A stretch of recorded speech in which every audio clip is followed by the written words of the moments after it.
Looking for creative ideas? Whether you're planning your next big travel adventure, searching for home design concepts, looking for fashion and fitness tips, or checking out new recipes, explore lifestyle inspiration on Pinterest.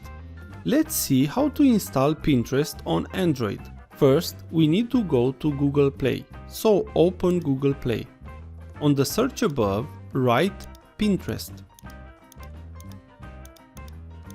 Now, tap on Search.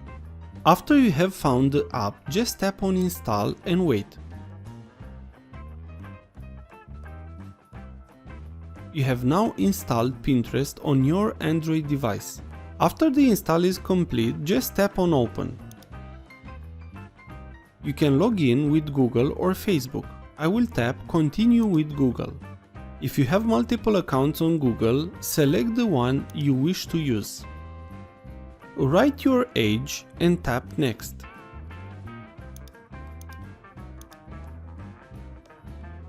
Select your gender if you wish. Select what country you are and tap Next. Now, select 5 or more categories you wish to follow. Now tap Next. All is done and you can use your Pinterest app from now on. If this was useful, please like, share and subscribe. Also, if you have any questions, please ask them on the comments area below.